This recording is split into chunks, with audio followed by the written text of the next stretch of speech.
इस पर बड़ी साहब आप कहिएगा, जहांगीर तरीन इसको एज ए अपॉर्चुनिटी भी देख सकते हैं कि मौका है उनके पास पार्टी लीडरशिप के एक बार फिर करीब आने का, तो वो बड़ी शद्दुमत से ये काम करेंगे और करने को तैयार भी है, जैसे उन्होंने मदद की यकीन दहानी कराई है। जनाब स्पीकर, बहुत सारी बातें ज़हन में आ रही हैं। पहली बात तो ये है कि इमरान खान और तरीके इंसाफ का हाई मॉरल ग्राउंड, तो पहली बात तो ये है कि तरीके इंसाफ का हाई मॉरल ग्राउंड पर खेलना और इखलाकी बरतरी और फलाही रियासत, मदीना की रियासत और बाकी सारी चीज़ें।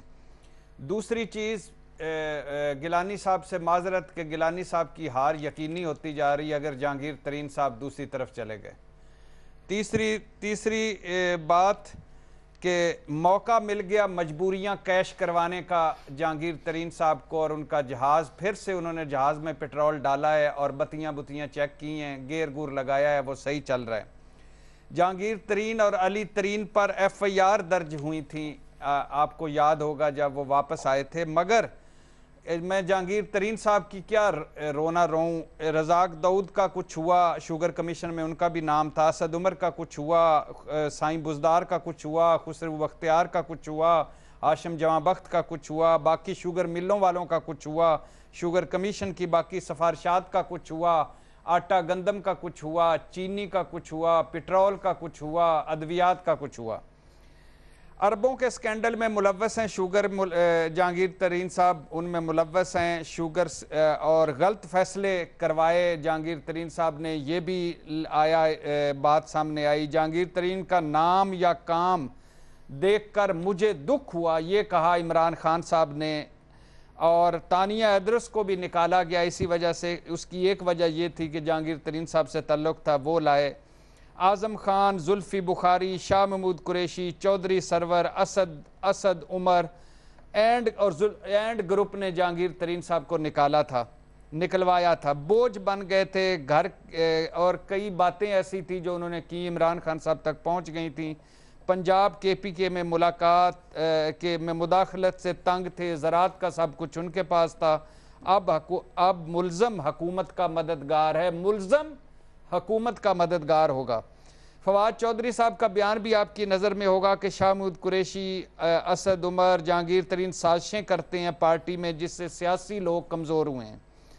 हफीज़ शेख को लाने वाले जहांगीर तरीन है, हफीज़ शेख को लाने वाले जहांगीर तरीन है। असद उमर को निकालने वाले भी जहांगीर तरीन थे, तभी हफीज़ शेख से पुरानी दोस्ती और ताल्लुक़ है।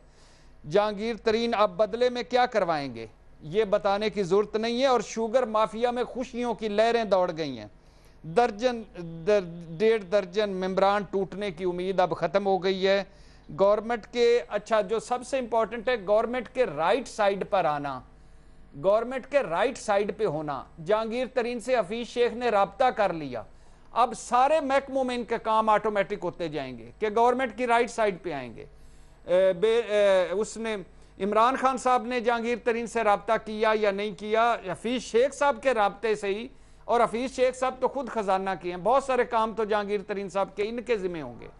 तो इसलिए वो जो तासर होता है, आपकी एक ज़िले में किसी DPO से दोस्ती हो तो नीचे थानेदारों को फ़ोन ना भी आए तो थानेदार वैसे ही काम करते जाते हैं कि साहब की DPO से दोस्ती है। तो अब तो हफीज़ शेख साहब ने रब्ता किया है, हुकूमत साथ खड़ी है, तो जहांगीर तरीन साहब क्या मुल्ज़म होंगे, क्या मुजरिम होंगे। और बाकी वो PTI में मौजूद हैं, वो PTI में मौजूद रहेंगे, वो PTI में मौजूद थे, राब्ते पहले भी थे, राब्ते अब भी हैं और राब्ते आइंदा भी रहेंगे। अनाउंस हो ना हो ये अलहदा बात है, सामने आए ना आए ये अलहदा बात है, FIR होती रहें, मुकदमे बनते रहें, ये अलहदा बात है। जहांगीर तरीन ज़राअत उनको मिले ना मिले अलहदा बात है, कैबिनेट में वो जाए ना जाए अलहदा बात है, इमरान खान साहब से बनी गाला मिले ना मिले वो अलहदा बात है, मगर वो मौजूद हैं। और अब उनके मुखालिफ ग्रुप को भी पता चल गया है कि अब वो गेम में नहीं है, मगर इतनी जगह दे दो कि वो बैठ सके। हाँ का ऑप्शन, जी हाँ का ऑप्शन आपने ले लिया।